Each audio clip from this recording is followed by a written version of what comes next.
Assalamualaikum warahmatullahi wabarakatuh. Alhamdulillahi rabbil alamin. Alhamdulillahi hamdan katsiran thayyiban mubarakan fih, mubarakan alaihi kama yuhibbu rabbuna wa yarda.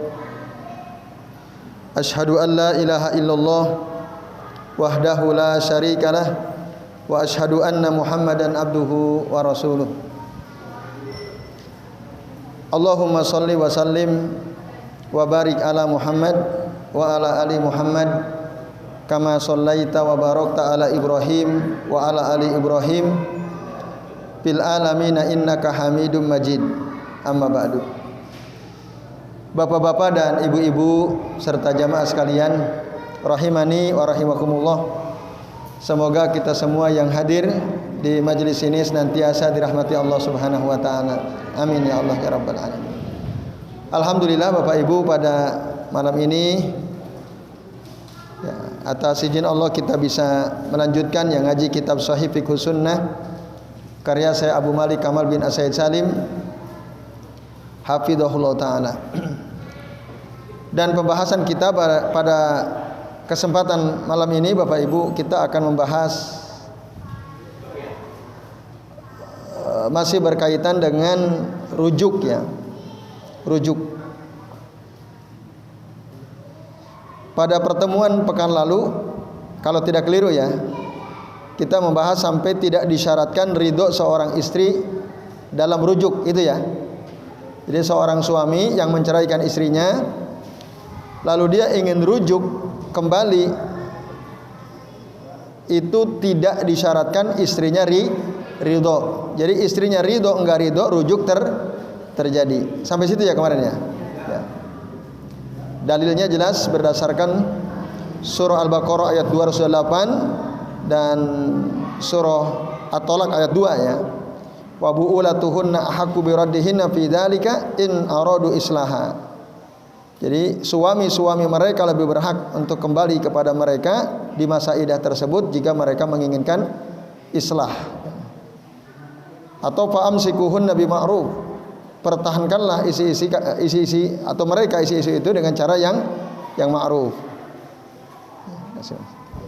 Jadi itu dasarnya. Dan dalam rujuk tidak perlu ada wali, tidak perlu ada mahar ya. Jadi ya tinggal rujuk saja gitu. Nah, kemudian pembahasan berikutnya Bapak Ibu, ketika seorang wanita dicerai oleh suaminya dan cerai ini talak raj'i ya. Artinya baru talak 1 atau talak 2, maka si wanita tersebut tidak boleh diusir dari rumah. Dan si wanita itu juga tidak boleh keluar rumah selama itu masih talak 1 dan 2. Jadi adamu khurujil mutallaqatir raj'iyati min baitiha. Seorang wanita yang ditalak raj'i itu tidak keluar dari rumahnya kecuali bifahisatin mubayyinah, dengan perbuatan keji yang nyata. Misalnya dia berzina dengan laki-laki lain, dicerai oleh suaminya, boleh itu diusir. Atau menyakiti keluarga besar suami, itu juga boleh dikeluarkan dari rumah. Dasarnya Bapak Ibu berdasarkan surah At-Talaq ayat 1. Di dalam surah At-Talaq ayat 1 Allah Ta'ala mengatakan,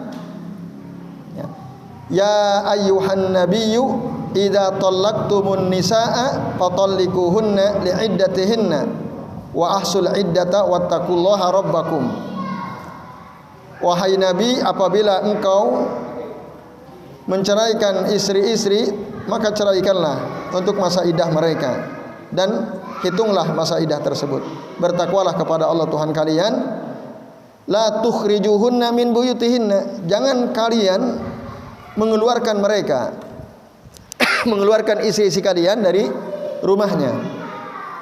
wala yakhrujna, dan si wanita pun tidak boleh keluar dari rumah tersebut illa, kecuali an ya'tina bi fahishatin mubayyinah, kecuali dia melakukan perbuatan keji yang jelas, yang nyata. Nah, itu dasarnya. Jadi selama masa iddah, si wanita masih punya hak untuk tinggal selama di dalam masa iddah. Maka falaisa lirrajuli an yukhrijaha, seorang suami yang menceraikan istrinya tolak raj'i, dia tidak boleh mengeluarkan istrinya dari rumahnya. Wala yajuzu laha aidan al-khuruju, dan dia, si wanita itu pun tidak boleh keluar meninggalkan rumah tersebut, li'annaha muta'alliqatun li haqqi zauji aidan, karena dia masih terikat dengan hak suami. Jadi suami masih punya hak untuk rujuk. Selama suami masih punya hak, maka dia jangan meninggalkan rumah. Kecuali tadi ada pengecualian, kalau dia melakukan perbuatan keji, illa an ya'tina bi fahishatin mubayyinah tadi. Nah, jadi kalau dia melakukan perbuatan keji, ya, misalnya zina, maka fatakhruja minal baiti aw minal manzili, dia keluar dari rumah karena sudah melakukan perbuatan keji. Ini sebagaimana diterangkan oleh para sahabat seperti Abdullah bin Mas'ud, Abdullah bin Abbas, Sa'id bin Al-Musayyab, As-Sa'bi, Hasan Al-Basri, dan Ibnu Sirin, seperti yang dikutip oleh Ibnu Katsir, ya. Dan termasuk wa tasmalu madza nasajatil mar'atu au badat ala ahli rajuli wa azathum fil kalami wal fi'al. Termasuk jika si wanita itu nusuj, membangkang kepada suaminya, atau dia menyakiti keluarga suaminya dengan perbuatan atau dengan perkataan, itu juga boleh dikeluarkan, sebagaimana diterangkan oleh Ubay ibnu Ka'ab, Abdullah bin Abbas, wa Ikrimah wa ghairuhum. Nah, ini Bapak Ibu dan jamaah sekalian, ya, penjelasan tentang tidak boleh seorang wanita yang ditalak raj'i keluar atau dikeluarkan dari rumahnya. Dasarnya surah At-Thalaq ayat pertama. Kemudian pembahasan berikutnya Bapak Ibu, i'lamu az-zaujah bir-raj'ah. Seorang suami hendaknya memberitahu istrinya kalau dia rujuk. Seorang suami hendaknya dia memberi tahu kalau dia memang rujuk dengan istrinya. Mayoritas ulama, mayoritas fuqaha mengatakan anna i'lamaz zaujati birraj'ati mustahabun, bahwa memberitahu istri untuk rujuk ini adalah perkara yang mustahab. Karena dalam perbuatan tersebut dia memutus kemungkinan adanya munazaah, perselisihan yang mungkin saja terjadi antara suami dan istri. Jadi si suami ngasih tahu, Bu atau D gitu, ya, aku mau rujuk dan sekarang aku rujuk dengan kamu. Itu harus diberitahu. Karena kalau tidak ada pemberitahuan, bisa jadi isinya merasa, oh, kapan kamu rujuk? Gitu. Aku ngerasa nggak pernah tuh kamu menyampaikan bahwa kamu ingin rujuk. Kalau kamu nggak rujuk kan berarti bebas aku membuka kesempatan untuk laki-laki lain. Wong kamu tidak pernah menyampaikan kalau kamu ingin rujuk. Nah, nanti akan terjadi, kemungkinan itu terjadi. Nah, kalau si suami memberitahu, kan clear. Itu, makanya dianjurkan. Atau bisa jadi kalau si suami tidak ngomong, parubbama tatazawwaju ghairuhu ba'da inqidha'il iddah. Bisa jadi si wanita itu akan dinikahi oleh laki-laki lain setelah selesai masa iddah. Wa hiya tazunnu annahu lam yuraji'ha. Sementara si wanita itu tidak menyangka atau dia mengira bahwa si suaminya itu tidak rujuk. Itu. Karena dia nggak ngomong. Karena gini Bapak Ibu, untuk rujuk itu para ulama berbeda pendapat ya. Ada yang mengatakan hanya dengan melihat atau menyentuh atau mencium istri yang dia ceraikan itu sudah rujuk. Itu sudah rujuk. Walaupun enggak ngomong. Nah, itu. Nah, sementara si wanitanya enggak sadar kalau dia misalnya, mohon maaf, dilihat auratnya gitu ya. Kelihatan auratnya, aurat besarnya gitu. Nah, itu menurut sebagian ulama kalau seorang suami yang menceraikan istrinya lalu melihat aurat besar si wanita itu, melihat kemaluannya, itu sudah rujuk. Sementara si wanita nggak sadar gitu kalau dia dilihat oleh suaminya. Kalau suami ngerasa itu sudah rujuk. Nah, akhirnya karena si istri ini nggak sadar, dia nggak tahu kan, suami nggak menyampaikan. Kemudian ada laki-laki lain yang menikahinya, sudah habiskan masa iddahnya. Berapa lama masa iddah wanita yang dicerai itu? 3 kali suci atau 3 kali haid gitu ya. Nah, Bapak Ibu dan jauh sekalian, hari terakhir misalnya habis masa iddah, si suami datang ke rumah istrinya. Sengaja dia tidak memberitahu. Karena nanti ada sebagian ulama, kalau seorang suami mau rujuk dengan istrinya, masuk ke rumah istrinya tanpa izin itu boleh. Masuk aja nyelonong gitu. Padahal isinya lagi nggak pakai apa-apa misalnya. Menurut sebagian ulama dibolehkan. Nah, itu sudah bermakna rujuk. Sudah bermakna rujuk. Tapi si istri kaget, loh kamu masuk ke rumah. Suaminya nggak ngomong kalau dia mau rujuk. Padahal besok hari akhir masa iddah. Dan padahal sudah ada laki-laki lain yang mengincar dia kan. Udah ditunggu-tunggu masa jandanya kan. Nah, dia hitung betul. Karena dia tahu kamu kapan ditalak oleh suamimu. Wah, dihitung. Misalnya ada laki-laki yang memang dari dulu ngejar-ngejar dia. Nah, ini kesempatan kan. Akhirnya lusanya dilamarlah. Sementara si suaminya nggak ngomong gitu. Dilamarlah oleh laki-laki lain. Nah, maka wahina idin lau asbata az-zawju ar-raj'ah bil bayyinah fa innahu yasbutu zawajuhu al-awwal bi murajaatiha. Kalau memang si suami ya dia punya bukti kalau dia rujuk dengan istrinya sebelum habis masa iddah tapi dia tidak memberitahu, ya maka dia kembali kepada suami pertama. Lah kan sudah dinikahi. Misalnya tadi ya, hari ini habis masa iddah, kemarin si suami masuk nyelonong lihat aurat istrinya. Bahkan ya itu ngelihat aurat besar istrinya aja sudah rujuk. Hari ini habis masa iddah. Hari Sabtu dilamar oleh laki-laki lain. Lalu kemudian hari Senin suaminya protes, kamu kenapa nikah sama laki-laki lain? Kan gitu. Loh kan kamu tidak rujuk dengan saya, kata istrinya. Udah aku rujuk. Nah, apa buktinya? Kata istrinya, kamu rujuk. Loh kemarin aku lihat kamu gak pakai apa-apa. Nah itu kan, aku lihat kamu kemarin di rumah gak pakai apa-apa kan. Kata si suami.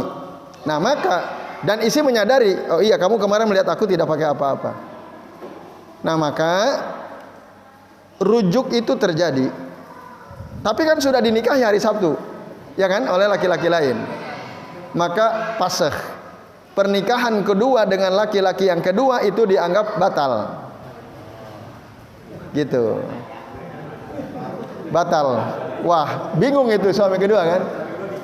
Nah, secara syariat dianggap batal. Kan hari Senin tuh suaminya protes kan. Padahal malam Ahadnya dikumpul, digauli. Malam pengantin baru kan. Misalnya langsung tancap gas suami yang kedua. Nah, maka wa ta'taddu minhu in kana dakhala biha summa ta'udu lil awwal. Maka berlakulah masa iddah. Jadi batal pernikahan dengan suami yang kedua secara syariat, tapi bertambah lagi masa iddahnya sampai 3 kali suci ya. Tapi ya, masa iddah itu kan longgar. Misalnya Senin terjadi keributan, ya kan? Si suami protes. Nah, ini nanti ke pengadilan tentu yang menentukan. Pengadilan menentukan, iya batal pernikahan kamu wahai laki-laki yang kedua. Si isi ini kembali ke suami yang pertama. Selesai kan? Ada masa iddah. Nah, terus di waktu masa iddah, boleh nggak misalnya hari Rabunya 2 hari kemudian si suami langsung datang lagi ke istrinya? Boleh nggak di masa iddah? Boleh, gitu. Nah, tapi pertanyaannya, ini masa iddah bagi siapa? Suami pertama atau suami kedua kan gitu, ya kan? Nah, di sini katakan wa ta'taddu minhu in kana dakhala biha summa ta'udu lil awwal. Ini ada kemungkinan makna berlaku masa iddah dengan suami kedua, gitu. Jika memang dia sudah digauli, artinya berarti suami pertama tidak bisa ujug-ujug rujuk. Tunggu dulu sampai masa iddah dengan suami kedua selesai.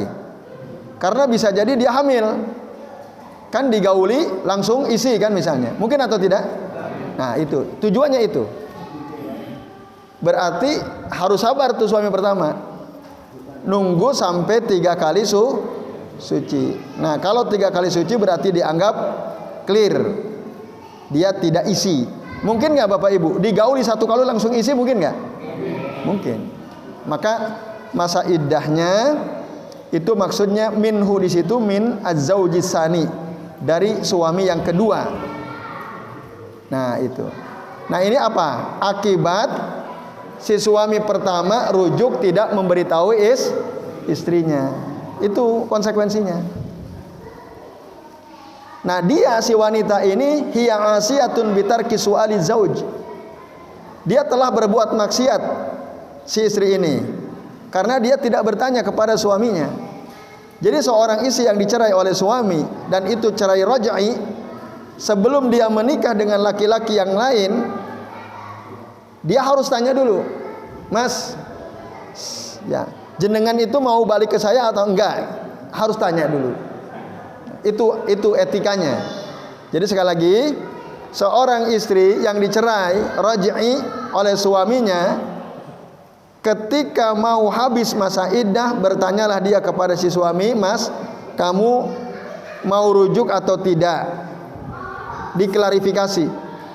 Kalau dia tidak bertanya, sementara dia ingin segera menikah, karena mungkin ya laki-laki yang kedua ini serius, gitu ya, menunjukkan perhatian luar biasa, sehingga hati si wanita itu jadi apa namanya, luluh gitu ya dengan perjuangan orang kedua ini. Nah, maka ketika ada keinginan untuk menikah dengan laki-laki lain, di masa-masa iddahnya masih ada, dia bertanyalah pada suami. Kalau tidak, maka asyah tadi, dia dianggap bermaksiat. Wa yakunu huwa musian bitarki i'lami habir raj'ah. Sementara si suami dia telah berbuat buruk karena dia tidak memberitahu istrinya kalau dia sebenarnya mau rujuk. Jadi suami harus memberitahu gitu.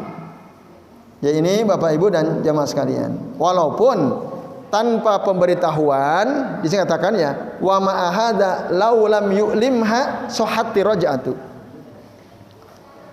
Kalau memang suami tidak memberitahu istri, rujuknya tetap sah. Tadi ya, tiba-tiba si suaminya datang. Kan kalau rujuk itu ada yang mengatakan bisa pakai ucapan, bisa pakai perbuatan. Tiba-tiba suami datang, Kan masih di rumahnya kan, belum keluar kan.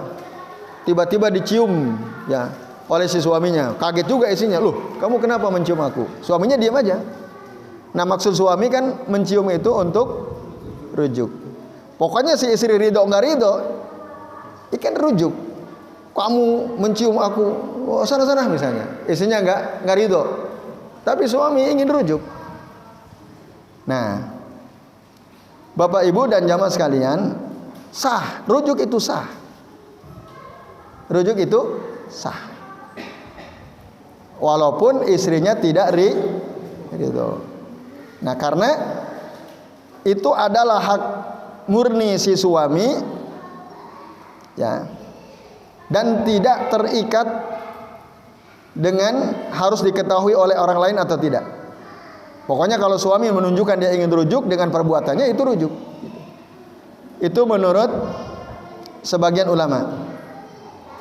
Sementara mazhab Az-Zahiriyah, Ibnu Hazm diantaranya mengatakan wajib hukumnya si suami memberitahu kepada istrinya kalau dia ingin rujuk, wajib. Kalau dia tidak memberitahu, maka itu tidak dianggap rujuk. Misalnya tadi ya, tiba-tiba 1 hari sebelum habis masa iddah si suaminya datang, tidak ketok pintu, langsung dipeluk isinya dari belakang, diciumin gitu ya. Walaupun istrinya berontak, tetap aja diciumin sama suaminya misalnya. Dia nggak ngomong. Nah, maka perbuatan suami yang tidak memberitahu istrinya kalau dia ingin rujuk, lam yu'tabar muraji'an, dia tidak dianggap rujuk. Karena apa? Dalilnya 2. 1 berdasarkan surah At-Tolak ayat kedua, di mana Allah Ta'ala berfirman, fa'amsikuhunna bima'rufin au farikuhunna bima'ruf. Maka pertahankanlah mereka istri-istrimu itu dengan cara yang ma'ruf, atau lepaskan mereka dengan cara yang ma'ruf. Rujuk itu berarti kan mempertahankan, ya kan? Berdasarkan firman Allah Ta'ala ini harus dengan cara ma'ruf, mempertahankan itu bima'ruf tadi. Dan di antara perbuatan yang ma'ruf adalah si suami memberitahu istrinya kalau dia ingin rujuk dengan istrinya. Itu di antara bagian daripada ma'ruf itu. Jadi suami ngomong dong, itu ma'ruf. Kalau dia tidak memberitahu istrinya, ujug-ujug dia memeluk, mencium-cium istrinya, dia tidak ngomong, maka ini bukan ma'ruf. Fa in lam yu'limha lam yumsik bima'ruf walakin bimungkar. Jadi kalau dia tidak memberitahu istrinya, itu berarti dia tidak mempertahankan dengan cara yang ma'ruf, tapi dengan cara yang munkar. Itu kata para ulama mazhab Az-Zahiri. Yang kedua dasarnya adalah surah Al-Baqarah ayat 228. Allah Ta'ala berfirman, wa bu'ulatuhunna ahaqqu biraddihinna fi dzalika in aradu islaha. Dan suami-suami mereka lebih berhak untuk mengembalikan atau kembali ke istrinya fi dzalika, dalam masa iddah itu, in aradu islaha, jika memang si suami itu ingin islah, perbaikan ya. Nah, komentar atau penjelasan dari dalil ini, wa innama yakunu al-ba'lu ahaqqu biraddiha in arada islaha binasil Quran.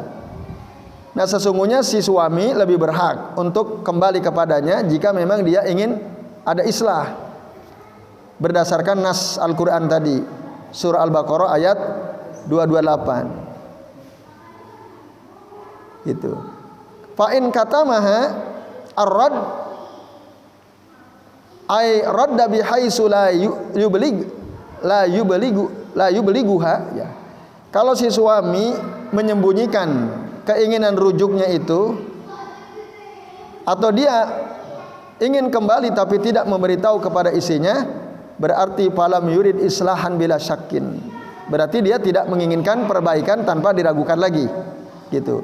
Bal aradal fasada falaisa raddan wala raj'atan aslan, bahkan dia berarti menginginkan kerusakan, dan ini enggak ada rujuk, tidak bisa rujuk kalau hanya sekedar memberikan isyarat tanpa memberitahu si istri.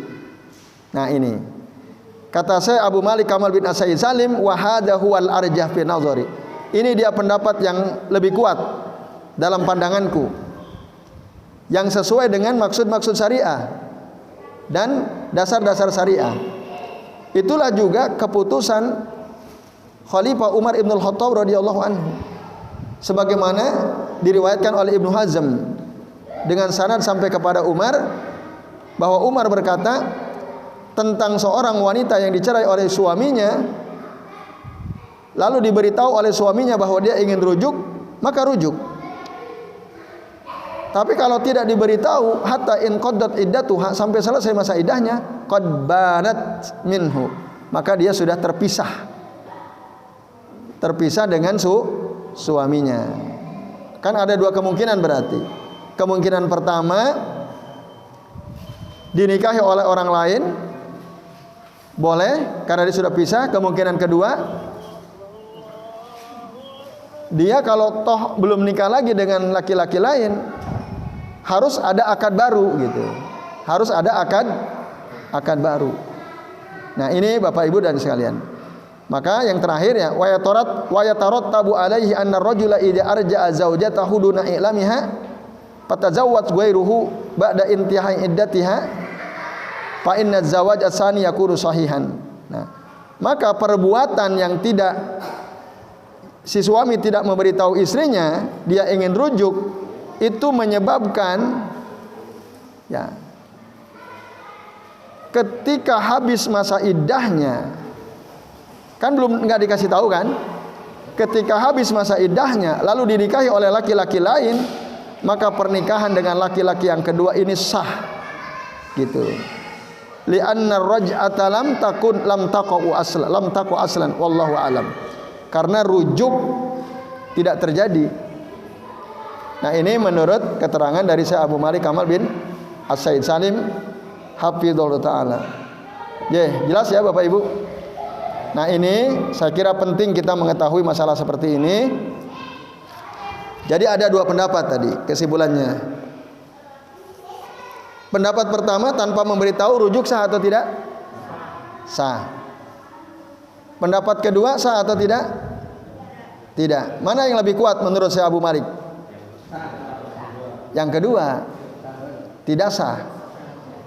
Itu tidak sah. Maka kalau ada di antara bapak-bapak, andai kata terjadi ya perceraian, jenengan ingin rujuk, kasih tahu gitu. Istrinya tahu. Dan istri tadi ketika punya niat untuk menikah lagi, hendaklah juga bertanya kepada suami, kamu mau rujuk atau tidak. Jadi ini Bapak Ibu dan jamaah sekalian. Baik, sebelum diakhiri, monggo Pak Nasir. Ya. Kemarin saya nggak ikut pengajian dulu ketika saya menanyakan tentang sebaliknya ada menikah tapi orang yang dinikahi putri itu tidak tahu. Soalnya wanginya sama saksi juga. Iya. Ya, istrinya nggak, orang tuanya itu tidak tahu.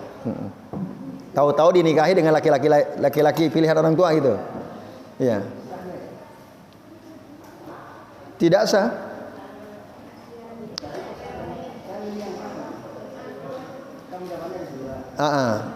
Itu ini tadi masalah apa? Nikah apa rujuk?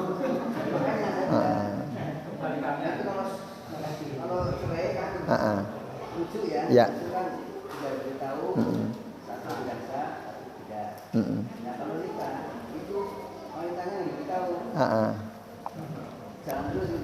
Ya. Enggak, karena dalam pembahasan sebelumnya kan Rasul mensyaratkan illa biizniha, kecuali dengan izin si wanita itu. Kalau tidak diberitahu, kira-kira si perempuan tadi mengizinkan nggak dia dinikahkan dengan laki-laki? Kan belum tahu dia mengizinkan atau tidak. Kan harus illa biizniha, kecuali dengan izin dari si perempuan itu. Nah, ini artinya berarti harus diberi tahu, aku mau nikahkan kamu dengan si fulan, kamu mau ya? Itu kasih tahu. Oh, mau. Nah, berarti nggak ada izin, jangan dinikahkan. Apa? Ya berarti izin itu sesudah apa sebelum? Izin itu sesudah apa sebelum? Misalnya gini,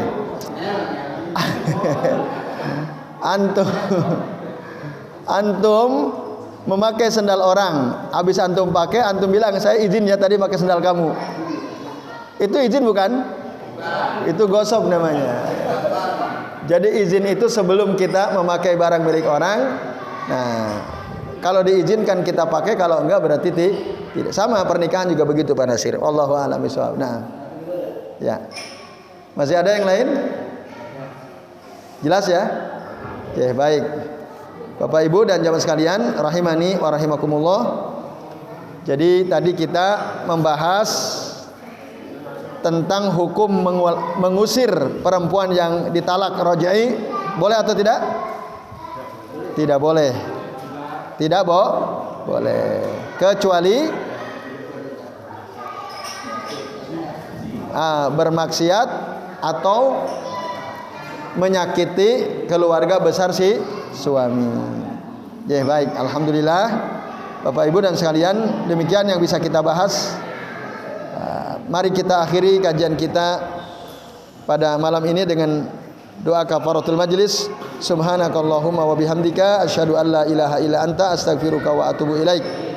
Wa sallallahu ala Muhammadin wa ala alihi wa sahbihi wa baraka wa sallama alaihim ajmain. Billahi taufiq wal hidayah. Wassalamualaikum warahmatullahi wabarakatuh.